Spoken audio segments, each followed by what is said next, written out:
When I think about my life and my history, it started even before the US. The Civil War broke out in Cambodia in the mid-70s. My parents, like hundreds of thousands of other refugees, just picked up whatever was on their back, clothes, their kids, and walked on foot to a refugee camp in Thailand, hundreds of miles away. And I was born in a refugee camp, so I consider myself a child of war. And then we came to the United States. And I've been here since I was about 5 years old. So I grew up in Revere, Massachusetts, named after Paul Revere. It's also the first public beach in the US. If you take a snapshot of Revere and what the community has gone through, it's the quintessential Southeast Asian American refugee experience here in the US. We were bullied by the state, by the police, by the school. From when we first started, to all the violence, to everything that's happened, to now people doing a little bit better for themselves. It's home for me. It's my roots. It's where I learned to be, it's where I learned to be an American. Early on, my parents told me about their plans for us in life. You have to find a wife and a husband. They have to be light-skinned, preferably Chinese, hardworking. Then they're gonna you guys gonna have a lot of babies, be a happy family, and then we can die happy. A big part of me wanted to believe that. I mean, I didn't want to disappoint my parents in that way. I was also seeing the message around coming out in mainstream gay culture as sort of this big epiphany where you kick open the closet door, you don't care who accepts you or not, you be who you are, right? I knew that wasn't an option for me either. I can't fit into that model.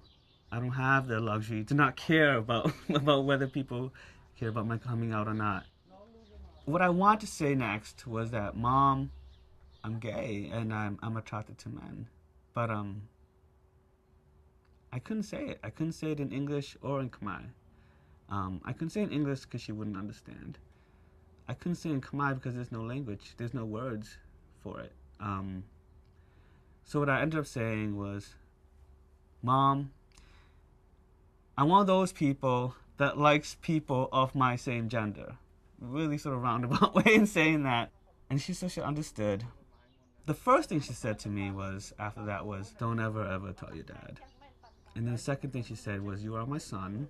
Thank you for letting me know. I just want you to be happy. But these are the ways I think that you'll be happy, which is to have a wife and to have children and to... So it's still an ongoing debate for her.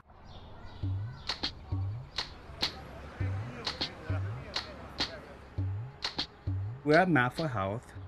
MAP for Health stands for Massachusetts Asian Pacific Islanders for Health. As a person coming from the community, talking about sex in the Asian American community, sex is such a taboo, sexuality is such a taboo, that when we talked about them, oftentimes people just thought we were being too Western, too American.